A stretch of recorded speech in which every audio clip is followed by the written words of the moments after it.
Un écosystème, c'est un mélange d'êtres vivants et non vivants. En science, nous appelons les composantes non vivantes abiotiques. Par exemple, les roches, la température et l'humidité. La catégorie biotique regroupe tous les êtres vivants, comme par exemple les plantes, champignons, animaux et micro-organismes.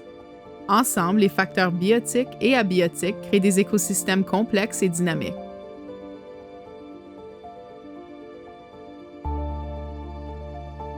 Un écosystème en santé est généralement riche en biodiversité.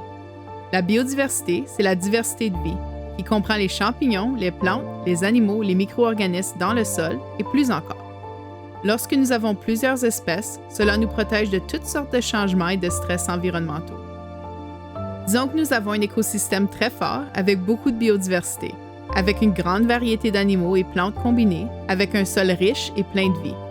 Imaginons maintenant qu'une sécheresse soudaine et intense frappe cette région. Les espèces qui n'arrivent pas à s'adapter au changement de l'environnement seront peut-être perdues. Par contre, puisque nous avons plusieurs espèces avec une variété de traits, celles qui sont résistantes au stress pourront survivre ce temps difficile. Cela veut dire que l'écosystème au complet n'est pas détruit. Mais si nous n'avons pas une grande diversité d'espèces, l'environnement est instable et peut être très affecté par des changements. Imagine par exemple que tu cultives un seul type de plante. Que se passe-t-il lorsque cette même sécheresse frappe? Si cette espèce n'est pas résistante à la sécheresse, tu pourrais perdre toute ta vie végétale. À quoi ressemblerait l'écosystème? Serait-il capable de survivre? Aucune espèce est parfaitement adaptée à tous les changements possibles d'un environnement. Et donc, avoir une variété d'espèces avec de différentes qualités rend un écosystème beaucoup plus résilient au changement. Cette résilience est une bonne mesure de la santé d'un écosystème. Lorsqu'un écosystème est résilient, il peut supporter davantage de stress et continuer à fonctionner. Alors, quels sont ces stress qui peuvent affecter la santé d'un écosystème? Il y en a trop pour les énumérer, mais en voici quelques exemples. Les tempêtes, tremblements de terre, inondations, incendies et sécheresses. Beaucoup de ces stress peuvent se produire naturellement, mais ils peuvent aussi être causés ou aggravés par certains impacts humains. Et si l'écosystème n'est pas résilient et en santé, ces pressions externes peuvent vraiment endommager l'écosystème.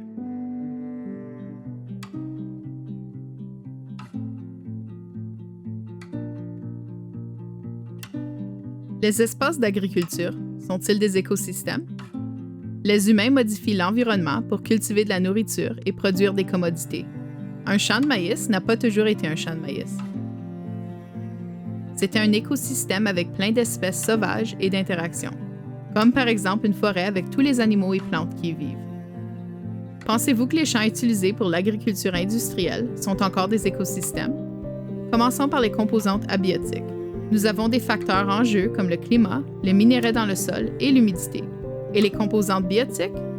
Les plantes que nous cultivons sont vivantes, mais il nous manque de nombreuses formes de vie, en forme de diversité de plantes, animaux, champignons et toutes sortes de créatures importantes comme celles que l'on trouve dans le sol.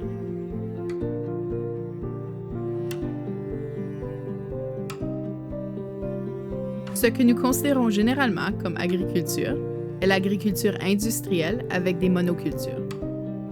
Les monocultures, c'est quand on pousse seulement un type de plante. Cette méthode est commune avec la cultivation du maïs, blé, moutarde, canola et soya. Il y a des avantages à cultiver une plante en grande quantité. La machinerie est créée pour faciliter la préparation, la plantation, l'arrosage, l'application de produits chimiques, la cueillette et le traitement de ces plantes avec efficacité et rapidité. Mais à travers cette efficacité, que perdons-nous? Lorsque nous ne couvrons pas le sol, entre les plantes individuelles ou entre les récoltes, nous créons des sols découverts. Ces sols perdent rapidement leur eau et deviennent très chauds au soleil, ce qui tue une grande partie de la vie du sol. Un sol découvert est aussi beaucoup plus vulnérable à l'érosion, c'est-à-dire lorsque le sol est emporté par le vent ou l'eau. Lorsque cela se produit, nous perdons la précieuse et nutritive couche supérieure du sol qui nous permet de cultiver de la nourriture. L'utilisation de grosses machines écrase le sol, ce qui crée moins d'air dans le sol. Le labourage mélange le sol pour le rendre plus facile à travailler. Par contre, au fil du temps, il peut aussi causer de la compaction, c'est-à-dire écraser le sol. C'est l'opposé de ce que nous voulons. Les sols compactés peuvent causer de nombreux problèmes, comme rendre la croissance des plantes difficile et même déséquilibrer la vie du sol. Comment? Premièrement, c'est beaucoup plus difficile pour les plantes de pousser leurs racines lorsque le sol est dur.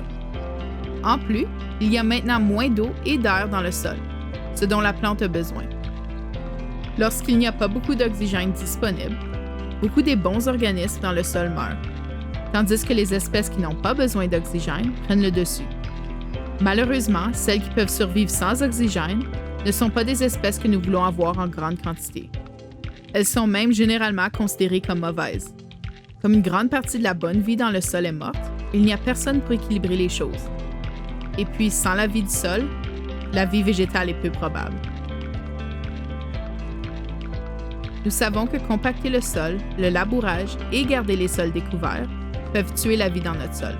Mais l'histoire ne s'arrête pas là. Les pesticides, les engrais chimiques et les autres produits chimiques agricoles peuvent aussi tuer ou nuire à de nombreuses formes de vie, y compris la vie dans le sol. Cette vie dans le sol est extrêmement importante pour la santé des plantes et des écosystèmes. Aussi, les pesticides ne tuent pas nécessairement seulement l'espèce qui cause des problèmes. Ils peuvent aussi tuer d'autres espèces, incluant les prédateurs qui pourraient aider à balancer les choses. Avant de se servir de pesticides, c'est super important de comprendre le produit et les impacts qu'ils peuvent causer. Nous pouvons couvrir nos sols avec du paillis, des plantes, du compost et du fumier, ce qui aidera à éviter l'érosion et la compaction du sol, tout en le nourrissant. Un sol en santé est excellent pour l'environnement et permet également de pousser des aliments nutritifs. Les plantes ont besoin d'eau, comme nous, mais certaines ont besoin plus d'eau que d'autres. Un exemple est que les plantes annuelles ont généralement besoin de plus d'eau que les plantes vivaces. Qu'est-ce que cela veut dire? Les plantes annuelles, qui poussent en un an comme la plupart de nos plantes cultivées, ont besoin de plus d'eau que les plantes qui vivent de nombreuses années, c'est-à-dire les plantes vivaces, comme par exemple un pommier. Cela veut dire une plus grande demande d'eau pour pousser de la nourriture. De plus, les sols en mauvaise santé peuvent retenir beaucoup moins d'eau que les sols en santé. Et donc, prendre soin de nos sols et planter des plantes vivaces peuvent aider à réduire la demande d'eau nécessaire pour pousser de la nourriture. Le labourage des sols relâche le carbone, où il se déplacera dans l'air. C'est dommage puisqu'avoir beaucoup de carbone est une bonne chose pour la santé de nos sols. Et nous n'en voulons pas plus dans l'air à cause du changement climatique. Jusqu'à présent, on estime que nous avons perdu entre 50 et 70 % du carbone de nos sols. Et quoi si on faisait le contraire? Si nous limitons le labourage du sol et que nous nourrissons nos sols, nous pouvons nous servir d'un processus incroyable, les puits de carbone. Cela signifie mettre du carbone dans le sol pour un séjour, ce qui est excellent pour le sol et aussi pour avoir moins de CO2 dans l'air. Si nous pouvions augmenter la matière organique des sols agricoles mondiaux par 1 %, nous pourrions stocker 256 milliards de tonnes de carbone. Cela représente 3/4 de ce que nous avons besoin pour atteindre notre objectif de 350 ppm de carbone. Emplacer et continuer à bâtir le carbone dans le sol nous aide l'environnement et le sol lui-même. Lorsque nous plantons seulement une variété de plantes, nous perdons la diversité de vie qui se produirait naturellement dans un environnement. Avez-vous déjà vu une seule plante pousser pour des kilomètres en nature? Probablement pas, car les habitats naturels et en santé possèdent de la biodiversité. La biodiversité, c'est la variété d'espèces vivantes qui vivent dans un écosystème. Leur dynamique et interaction apportent l'équilibre à l'écosystème. Les espèces natives et les espèces vivaces sont également très importantes car elles sont les espèces les plus communes en nature. Malheureusement, elles sont très rares dans l'agriculture industrielle. Les espèces natives sont des espèces qui vivent dans une région depuis très longtemps. Elles ont évolué avec d'autres espèces de cette région, créant des liens importants dans leurs écosystèmes et aussi du ballon, comme par exemple l'importance de l'asclépiade au papillon monarque. Lorsque nous plantons une seule espèce dans de énormes champs, on prend le risque qu'une espèce considérée peste trouve cette nourriture bonne elle aussi. Le problème, c'est que rien ne sépare cette variété de nourriture. C'est comme un géant buffet avec leur nourriture de choix. La maladie peut aussi voyager plus facilement si toutes les espèces sont pareilles. Enfin, si on pousse plusieurs types de nourriture, même si on part à la récolte d'une plante, nous avons tout de même plein d'autres aliments à cueillir. Cela signifie qu'on risque beaucoup moins de pertes de récolte, aux maladies et aux pestes. De plus, avec plus d'espèces, nous bénéficions d'une plus grande diversité de nourriture et nutrition pour répondre à nos besoins alimentaires. Ainsi, même si l'on peut considérer les champs agricoles industriels comme une sorte d'écosystème, il serait difficile de les considérer comme résilients. Tout changement comme les inondations, les sécheresses ou le changement climatique pourrait affecter gravement ces écosystèmes instables. En créant des écosystèmes instables, nous risquons non seulement nos écosystèmes, mais aussi nos sources de nourriture. La bonne nouvelle, c'est que nous pouvons améliorer et renforcer ces habitats en observant la nature et en adaptant nos méthodes.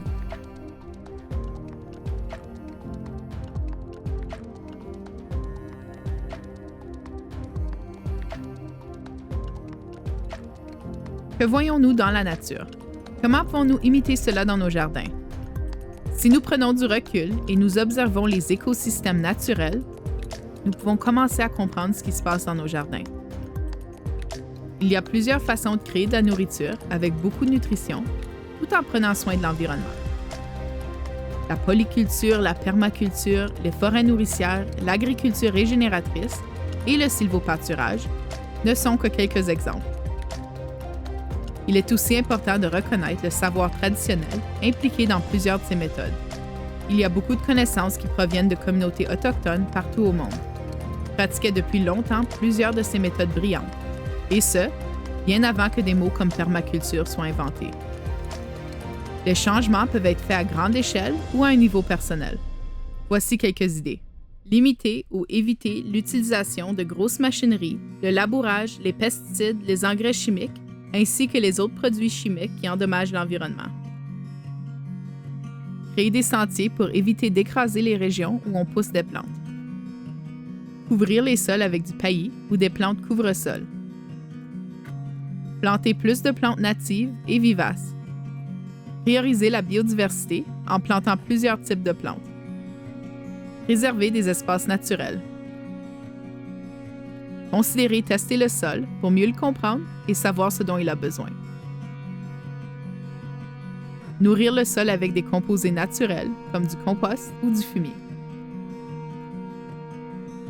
Réutiliser et trouver de nouvelles façons de se servir d'objets qu'on appartient déjà pour notre jardin. Aussi, essayer de limiter les déchets à la source. Et puis, comme individus, qu'est-ce qu'on peut faire?